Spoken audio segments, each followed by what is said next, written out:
Hello guys, welcome back to my YouTube channel commerce stream by MD Shadan. Guys, जैसा कि आप सभी लोगों को पता, हम लोग क्लास 11th अकाउंटेंसी का जो चैप्टर नंबर 9 है दैट इज़ जर्नल एंट्री, या जिसका दूसरा नाम होता है बुक्स ऑफ ओरिजिनल एंट्री, उसके बारे में हम लोग पढ़ रहे थे।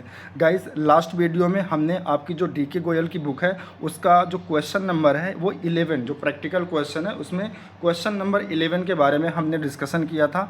आई होप आपने हमारा लास्ट वीडियो देखा होगा, और उसमें हमने जितनी भी जर्नल एंट्रीज़ की थी उसके बारे में आपने बहुत अच्छे से समझा होगा। ठीक है, सारी चीज़ें विथ रीज़न समझ में आई होंगी कि कोई भी अकाउंट कैसे डेबिट होता है, कैसे क्रेडिट होता है। ठीक है, और कंपाउंड एंट्री कैसे की जाती है उसके बारे में भी हमने लास्ट वीडियो में डिस्कशन किया था। तो गाइस, आज की इस वीडियो में उसके आगे हम क्वेश्चन कंटिन्यू करेंगे, यानी आज की इस वीडियो में हम करेंगे क्वेश्चन नंबर 12। ठीक है, इसमें देखो कह रहा है कि journalise the following transaction in the books of Dikshit and sons. ये बिजनेस का नाम है दीक्षित एंड सन्स। तो इनकी बुक में हमें क्या करना है, जर्नल एंट्रीज पास करनी है। ठीक है, देखो 2025 का डेटा यहाँ पे दे रखा है, और अगर मंथ की बात करें तो यानी जनवरी मंथ का डेटा दे रखा है। सबसे पहले जैन 3 की ट्रांजेक्शन्स दे रखी है।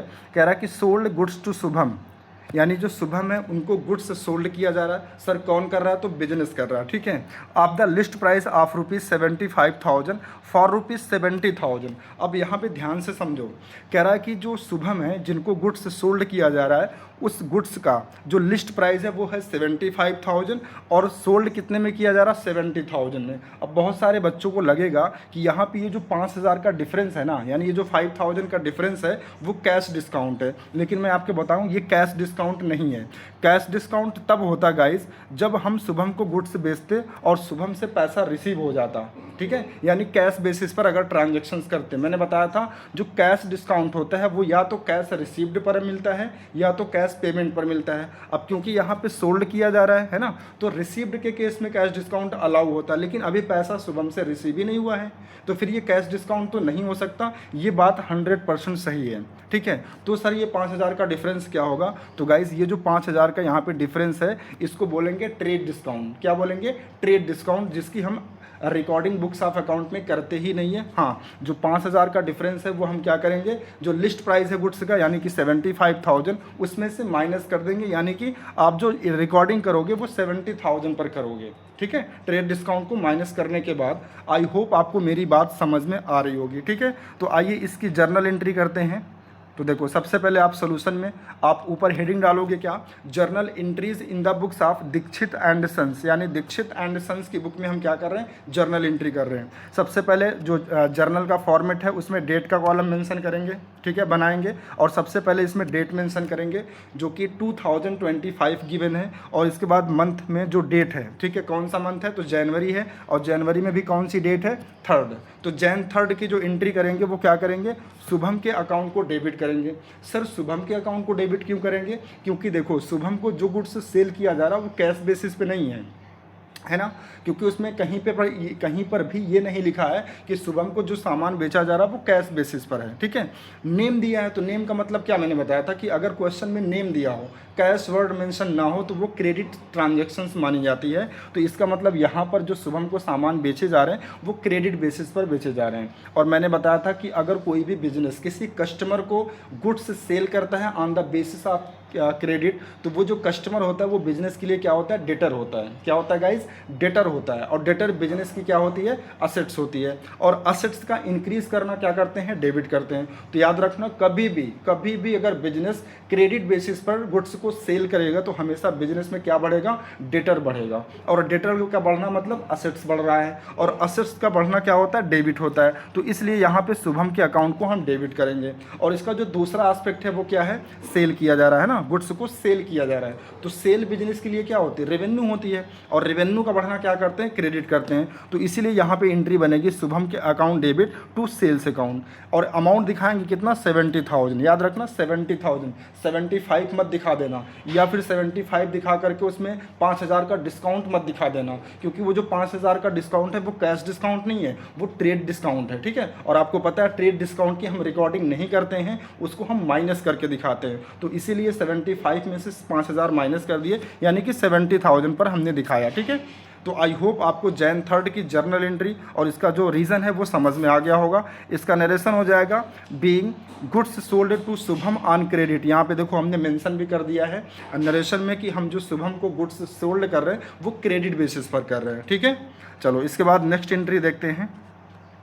नेक्स्ट है 15 जैन को, और 15 जैन को कह रहा कि purchase goods costing ₹2 lakh from Mayank, यानी मयंक से 2 लाख रुपए का सामान परचेज किया जा रहा और कह रहा पेड 75% इमीडिएटली बाई चेक, ठीक है। और चेक से पेमेंट करने की वजह से आगे कह रहा टू अवेल 4% डिस्काउंट। अच्छा यहाँ पे एक चीज़ समझो, कह रहा कि eight the time of purchase 75% का पेमेंट हो जा रहा मयंक को। इसका मतलब ये अंडरस्टूड है कि जो रिमेनिंग 25% है वो अभी मयंक को देना है ना, मतलब वो क्रेडिट परचेज है। ये बात समझ में आ रही है? हाँ सर बिल्कुल समझ में आ रही है, ठीक है। तो आइए सबसे पहले हम इसका वर्किंग नोट बना लेते हैं, देन उसके बाद जर्नल एंट्री करेंगे, ठीक है। तो देखो वर्किंग नोट नंबर 1 में आप देखो, सबसे पहले आप क्या दिखाओगे, list price of the goods, ठीक है। यानी मयंक से जो सामान खरीदा गया उसका लिस्ट प्राइस कितना है, 2 लाख है। फिर इसके बाद हम क्या करेंगे, आपको पता है 75% का पेमेंट तुरंत कर दिया गया है eight the time of purchase. तो इसका मतलब ये अंडरस्टूड है कि जो रिमेनिंग 25% है, जो रिमेनिंग 25% है वो क्या है, क्रेडिट परचेज है। तो हम माइनस कर देंगे 25% ऑन क्रेडिट परचेज, ठीक है। किस अमाउंट का, 2 लाख का। देखो यहाँ पे ये 20,000 है, एक जीरो यहाँ और बढ़ा लेना, तो 2 लाख का 25% हो जाएगा 50,000, ठीक है। अब ये 2 लाख में से 50,000 आप माइनस कर दोगे तो आपका अमाउंट कितना आ जाएगा, 1,50,000। और ये जो 1,50,000 है ये कितना है, 75% है ना। भाई देखो आप ध्यान से सुनो मेरी बात, मैं आपको 2 तरीका बता रहा हूँ, आप जैसे भी आपको अच्छा लगे वैसे कर लेना। देखो अगर ये 2 लाख रुपया 100% है और इसमें से हम 25% माइनस कर दे रहे हैं, यानी कि 50,000 माइनस कर दे रहे हैं, तो जो 150,000 आया इसका मतलब ये 75% आया। भाई 100% में से अगर 25% माइनस कर देंगे तो जो रिमेनिंग अमाउंट आएगा वो कितना आएगा, 75% आएगा। या फिर आप ऐसे भी निकाल सकते हो 75% जो कि पेबल है बाई चेक से, तो आप ऐसे निकाल लो 2 लाख का 75% तो भी 1,50,000 आ जाएगा, ठीक है। या फिर आप ऐसे भी कर लो कि जो 2 लाख है उसमें से 25% माइनस कर दो तो रिमेनिंग ऑटोमेटिक वो कितना अमाउंट आ जाएगा, 75% आ जाएगा। तो जैसे भी आपको सही लगे वैसे आप समझिए, ठीक है, कोई इशू नहीं है, कोई बड़ी डील नहीं है, आसान है। चलो इसके बाद अब देखो ये 75% 1,50,000 जो आया, मतलब इतने का पेमेंट करना है, ठीक है। और मैंने बताया था जो कैश डिस्काउंट मिलता है या फिर अलाउ किया जाता है वो कैश पेमेंट या फिर कैश रिसीव्ड पे मिलता है। अब क्योंकि यहाँ पे गुड्स परचेज किए जा रहे हैं तो बिजनेस क्या करेगा, कैश की पेमेंट करेगा, ठीक है। तो इसलिए यहाँ पे लिखा 75% पेबल बाई चेक, है ना, क्योंकि परचेज के केस में पैसा पेमेंट किया जाता है और पेमेंट करते समय हमें कैश डिस्काउंट मिलता है, रिसीव होता है, ठीक है। तो इसमें से हम माइनस कर देंगे less cash discount at the rate of 4%। कितने अमाउंट का निकालेंगे, तो 150 का, याद रखना 150 का, जितना अमाउंट पेबल है, जितना अमाउंट पे कर रहे हो आप, ठीक है। तो 150,000 का 4% हो जाएगा 6,000, है ना। तो देखो आपको पेमेंट कितना करना था, 1,50,000 का, इसमें से 4% यानी कि 6,000 बिजनेस को डिस्काउंट रिसीव हो जा रहा है। तो बिजनेस के पास से जो नेट अमाउंट जा रहा होगा वो कितना जा रहा होगा, 1,44,000, ठीक है। समझ में आ गया कैलकुलेशन। आइए अब इसको जर्नल एंट्री में कन्वर्ट कर देते हैं। तो देखो जैन 15 की एंट्री हो जाएगी परचेज अकाउंट डेबिट, क्योंकि परचेज क्या है, बिजनेस की एक्सपेंस है, ये बात आपको पता है, ठीक है। कितने अमाउंट से, 2 लाख से, है ना, यानी 2 लाख से बिजनेस का जो एक्सपेंस है वो इंक्रीज़ कर रहा है। और एक्सपेंस का इंक्रीज़ करना क्या करते हैं, डेबिट करते हैं। तो परचेज़ का नेचर क्या होता है, एक्सपेंस ही तो होता है। तो परचेज़ को हमने डेबिट कर दिया। इसके बाद हम 75% अमाउंट पे कर रहे हैं। 75 का मतलब 150,000 का हमें पेमेंट करना है, ठीक है। 75% हमने कैलकुलेट किया था, कितना आया था, 150,000। तो पेमेंट कर रहे हैं और चेक से कर रहे हैं, तो अगर चेक से कर रहे हैं तो हमारा बैंक बैलेंस कम होगा, तो हमें बैंक अकाउंट को क्रेडिट करना पड़ेगा, क्योंकि बैंक का नेचर क्या होता है, असेट होता है, और असेट का डिक्रीज होना हम क्या करते हैं, क्रेडिट करते हैं। तो यहाँ पे हम बैंक अकाउंट को क्रेडिट करेंगे। लेकिन देखो कितना दिखाएंगे अमाउंट, देखो 1,50,000 का पेमेंट करना था, लेकिन 6,000 का यानी कि 4% का डिस्काउंट मिलना है, डिस्काउंट रिसीव होना, तो वो माइनस हो जाएगा। तो 1,44,000 का ही पेमेंट होगा, है ना। यानी जो बैंक बैलेंस हमारा कम होगा वो 1,44,000 से ही कम होगा, क्योंकि 4% यानी कि 6,000 का डिस्काउंट अवेल हो जा रहा है, डिस्काउंट रिसीव हो रहा है। तो देखो यहाँ हमने डिस्काउंट रिसीव्ड अकाउंट को क्या कर रखा है, क्रेडिट कर रखा है, क्योंकि अगर बिजनेस को डिस्काउंट रिसीव हो रहा है तो ये बिजनेस के लिए क्या है, रेवेन्यू है, और रेवेन्यू का बढ़ना क्या करते हैं, क्रेडिट करते हैं। तो इसलिए डिस्काउंट रिसीव्ड अकाउंट को यहाँ पे क्रेडिट किया गया। इतनी बात समझ में आ गई। तो इतना तो हो गया आपका 75%, है ना, 75% का यहाँ तक हिसाब किताब हो गया। लेकिन अभी जो 25% बच रहे हैं, यानी कि 50,000 जो बच रहा है, इसका पेमेंट अभी बैंक को करना है, ठीक है। और बैंक कौन है बिजनेस के लिए? क्रेडिटर है। क्रेडिटर कौन होता है सर? तो क्रेडिटर एक लाइबिलिटी होती है, क्योंकि इन फ्यूचर उनको पैसा पेमेंट करना है, मतलब कि बिजनेस के ऊपर एक लाइबिलिटी आ रही है, एक ऑब्लिगेशन क्रिएट हो रहा है ना। तो लाइबिलिटी का बढ़ना क्या होता है? क्रेडिट होता है। तो इसलिए यहाँ पे हम बैंक के अकाउंट को क्या करेंगे? क्रेडिट करेंगे। कितने अमाउंट से? 50,000 से, है ना। बात समझ रहे हो? इसके बाद इसका आप नरेशन लिख दोगे क्या? Being goods purchased at the rate of 4% cash discount, ठीक है। तो ये एंट्री भी आपको समझ में आ गई? हाँ सर समझ में आ गई। आगे बताइए, ठीक है। आइए आगे बताते हैं आपको। जैन 21 को देखो, ठीक है, इसको ध्यान से देखो। इसमें लिखा sold goods to Vishal traders costing ₹40,000, यानी विशाल ट्रेडर को हम गुड्स सोल्ड कर रहे हैं, सेल कर रहे हैं, ठीक है। और आगे कह रहा एट 20% प्रॉफिट, 25% प्रॉफिट, यानी जो 40,000 का सामान बेचा जा रहा है उसमें 25% का प्रॉफिट भी ऐड करना है। और आगे कह रहा है अलाउिंग 10% ट्रेड डिस्काउंट, और 10% का ट्रेड डिस्काउंट भी देना है। और आगे कह रहा कि एंड 10% कैश डिस्काउंट, और 10% का कैश डिस्काउंट भी अलाउ करना है जो अमाउंट पेमेंट होगा उस पर, ठीक है। कितना अमाउंट पेमेंट हो रहा है? तो आगे कह रहा कि received 80% payment immediately by cheque, यानी जो विशाल ट्रेडर है उनसे at the time of sale 80% का जो हमें चेक रिसीव हो जा रहा है, ठीक है। तो जो 80% का चेक हमें रिसीव हो रहा है उतने अमाउंट पर, यानी कि 80% जो अमाउंट आएगा उस पर हम 10% का कैश डिस्काउंट भी अलाउ करेंगे। आइए सर पहले हम इसको क्या करते हैं, इसका जो वर्किंग नोट है वो आपको दिखाते हैं, समझाते हैं, फिर आपको एंट्री करना आसान हो जाएगा, ठीक है। ध्यान से देखो, जो सीक्वेंस यहाँ पे मैं बताऊँगा वही फॉलो करना, और किसी के कहने पर कुछ मत करना, ठीक है। हाँ, तो सबसे पहले आपको क्या करना है? कॉस्ट ऑफ द गुड्स लेना है, ठीक है। क्वेश्चन में कॉस्ट ऑफ द गुड्स कितना दिया? 40,000। फिर इसमें याद रखना सबसे पहले आप क्या करोगे? ऐड करोगे प्रॉफिट। अब बहुत सारे बच्चे पता है यहाँ पे गलती क्या करते हैं, वो जो कॉस्ट ऑफ द गुड्स होता है, यानी जो गुड्स की कॉस्ट प्राइस होता है, उसमें से वो ट्रेड डिस्काउंट को पहले माइनस कर लेंगे, फिर प्रॉफिट को ऐड करेंगे, तो उनका क्वेश्चन गलत हो जाएगा। तो आपको ऐसी गलती नहीं करनी है, ठीक है। सबसे पहले कॉस्ट ऑफ द गुड्स लेंगे, फिर उसमें ऐड करेंगे प्रॉफिट। प्रॉफिट का परसेंटेज कितना है? 25%। तो 40,000 का 25% गाइस कितना होता है? 10,000। तो ये 10,000 आप प्लस कर देंगे तो आ जाएगा आपका 50,000। और ये जो 50,000 आया इसको बोलते हैं list price of the goods. क्या बोलेंगे? List price of the goods. अब इसमें से आप माइनस करोगे लेस ट्रेड डिस्काउंट कितना? 10%, ठीक है। और ये 10% किस अमाउंट का निकालोगे? 50,000 का। और 50,000 का 10% होता है 5,000, ठीक है। अब ये 5,000 आप क्या करोगे? माइनस कर दोगे। तो माइनस करने के बाद जो अमाउंट आएगा 45,000, ये आपका होगा नेट टोटल सेल प्राइस, यानी विशाल ट्रेडर्स को जो हमने सेल किया है गुड्स, उसका जो नेट सेल प्राइस है वो कितना है? 45,000 है, ठीक है। कितना है? 45,000 है। फिर क्वेश्चन में ये भी कह रहा था कि जो 80% अमाउंट है वो at the time of sale उतना 80% का हमें चेक मिल जा रहा है। तो ये बात अंडरस्टूड है कि अगर 80% at the time of sale हमें चेक मिल जा रहा है, उसके लिए हमें चेक मिल जा रहा है, तो इसका मतलब जो रिमेनिंग 20% है, जो रिमेनिंग 20% है वो कौन सी सेल मानी जाएगी? वो क्रेडिट सेल मानी जाएगी। तो यहाँ पे हम लेस करेंगे 20% ऑन क्रेडिट सेल, ठीक है। किसका 20%? तो इस 45,000 का। तो देखो 45,000 इंटू 20/100 कर लेंगे तो ये 9,000 हो जाएगा, जो कि ये क्रेडिट सेल है। मतलब अभी 9,000 विशाल ट्रेडर से लेना होगा, ठीक है। बाकी जो 80% अमाउंट है, ठीक है, 80% रिसीवेबल बाय चेक, तो 45,000 का 80% आप कैलकुलेट करोगे तो ये आ जाएगा 36,000। या इसको आप ऐसे भी निकाल सकते थे। देखो 45,000 की टोटल सेल है, इसमें से 9,000 यानी कि 20% क्रेडिट सेल है, तो इस 9,000 को माइनस कर देते तो ऑटोमेटिक आपका 80% अमाउंट आ जाता। तो आप ऐसे निकाल लो 45,000 का 80% या माइनस करके कैलकुलेट कर लो, आंसर सेम आएगा, ठीक है। अमाउंट सेम आएगा, तो 36,000 आएगा। और ये 36,000 ये वो अमाउंट है जो हमें मिलने वाला है। और हमें क्योंकि कैश डिस्काउंट भी अलाउ करना है, तो याद रखना हम उतने अमाउंट पे ही कैश डिस्काउंट अलाउ करेंगे जितना हमें पेमेंट रिसीव हो रहा है, ठीक है। ऐसा नहीं कर सकते कि आप 45,000 पे कैश डिस्काउंट निकाल लो, गलत हो जाएगा। क्योंकि हमें पेमेंट कितना मिलने वाला है? 36,000 यानी कि 80%। तो इसी 36,000 पर हम क्या करेंगे? कैश डिस्काउंट को अलाउ करेंगे यार, ठीक है। तो यहाँ से हम लेस कर देंगे कैश डिस्काउंट कैश डिस्काउंट का परसेंटेज कितना है 10%, तो 36,000 इंटू 10/100 करेंगे तो ये आ जाएगा 3,600 है ना।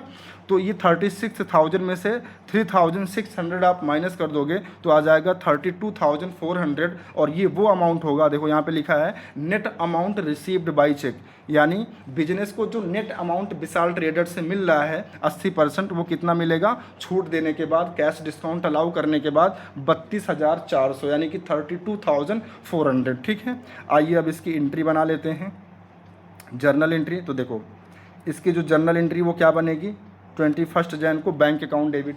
बैंक अकाउंट डेबिट क्यों होगा, क्योंकि पैसा रिसीव हो रहा है चेक के थ्रू, है ना। कितना अमाउंट आ जाएगा, तो 32,400 जो अभी हमने कैलकुलेट किया।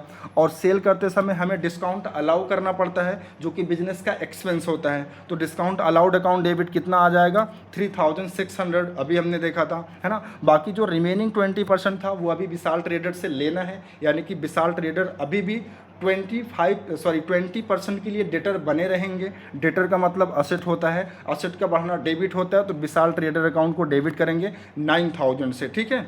और टू सेल्स अकाउंट को क्रेडिट कर देंगे, क्योंकि बिजनेस गुड्स को सेल कर रहा है, तो सेल बिजनेस के लिए क्या होता है, रेवेन्यू होता है, और रेवेन्यू का बढ़ना क्या होता है, क्रेडिट होता है। तो कितने से क्रेडिट करेंगे 45,000 से, ठीक है। और इसका नरेशन हो जाएगा being goods sold at the rate of 10% cash discount, ठीक है। तो एंट्री समझ में आ गई, एक बार फिर से देख लो एंट्री क्या बनेगी। Bank account debit 32,400, discount allowed account debit 3,600 यानी कि 3600, विशाल ट्रेडर्स अकाउंट डेबिट 9,000, ठीक है। टू सेल्स अकाउंट 45,000, ठीक है।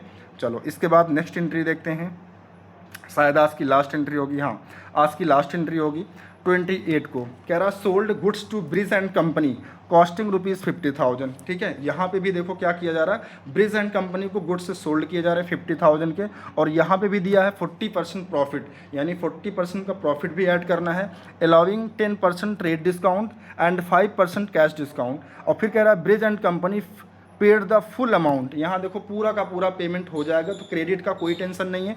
एंड बाई चेक, चेक से पेमेंट रिसीव हो रही है, एंड अवेल्ड कैश डिस्काउंट, तो पूरे अमाउंट पे कैश मिलेगा, है ना, क्योंकि क्रेडिट ट्रांजेक्शन्स तो कुछ है नहीं। तो आओ पहले इसका वर्किंग नोट आप देख लो, वर्किंग नोट नंबर 3, ये तो बिल्कुल आसान है ना। देखो सबसे पहले क्या करेंगे, इसमें कॉस्ट ऑफ द गुड्स ले लेंगे जो कि कितना है 50,000। फिर इसमें सबसे पहले क्या ऐड करोगे, प्रॉफिट ऐड करोगे। प्रॉफिट का परसेंटेज कितना दिया 40%, तो 50,000 का 40% आप कैलकुलेट करोगे गाइस, तो आ जाएगा 20,000 आ जाएगा। तो 50,000 प्लस 20,000 आ जाएगा 70,000, ठीक है। और ये 70,000 क्या बोला जाएगा, list price of the goods बोला जाएगा। फिर इसमें से आप माइनस कर दोगे लेस ट्रेड डिस्काउंट, कितना था 10%, कितने अमाउंट का 70,000 का, तो 70,000 का 10% होता है 7,000, ये माइनस कर दोगे तो आपका आ जाएगा नेट टोटल सेल प्राइस कितना 63,000। और इस बार जो है क्रेडिट का कोई टेंशन नहीं है, पूरा का पूरा पेमेंट रिसीव हो रहा है, तो पूरे अमाउंट पे यानी इस पूरे 63,000 पर हम क्या करेंगे, कैश डिस्काउंट को अलाउ करेंगे। तो लेस करेंगे कैश डिस्काउंट, कितना था परसेंटेज 5%, तो 63,000 का 5/100 कर लेंगे तो ये आ जाएगा 3,150, और ये 63,000 में से माइनस हो जाएगा, तो net amount received by cheque जो आएगा वो 59,850 हो जाएगा, ठीक है। ये कैलकुलेशन समझ में आ गई। आइए अब इसको हम जर्नल एंट्री में कन्वर्ट कर लेते हैं।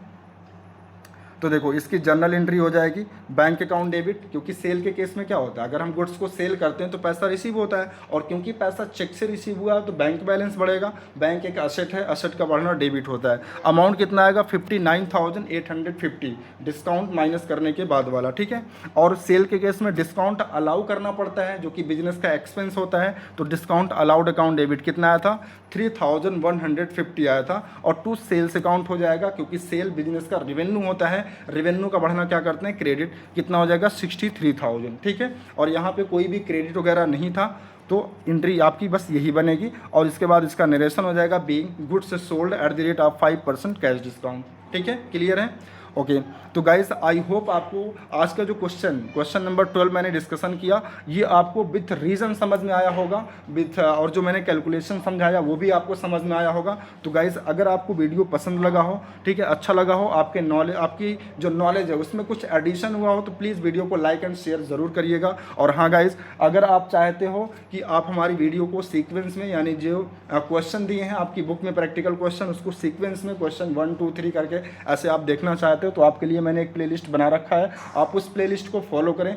उसमें आपको कॉन्सेप्ट के साथ साथ आपको डीके गोयल का जो क्वेश्चन है वो सीक्वेंस में मिल जाएगा, आपको ढूंढना नहीं पड़ेगा, ठीक है। और हाँ, जिस पीडीएफ से मैं आपको पढ़ाता हूँ, अगर ये पीडीएफ भी आप एक्सेस करना चाहते हैं ईजिली, तो आपको क्या करना है, इसी नाम से मेरा टेलीग्राम चैनल है commerce stream by MD Shadan, मेरे टेलीग्राम चैनल को भी आप फॉलो कर लीजिए और वहाँ पे आप मुझसे कोई भी डिस्कशन कर सकते हैं। अगर आपको किसी भी पॉइंट से रिलेटेड कोई भी आपको कन्फ्यूज़न होती है तो आप बेझिझक मुझसे डिस्कशन कर सकते हैं, ठीक है। मैं आपको रिप्लाई ज़रूर दूंगा। तो आज के लिए बस इतना ही, मिलते हैं आपसे नेक्स्ट वीडियो में गाइस, तब तक के लिए थैंक यू सो मच।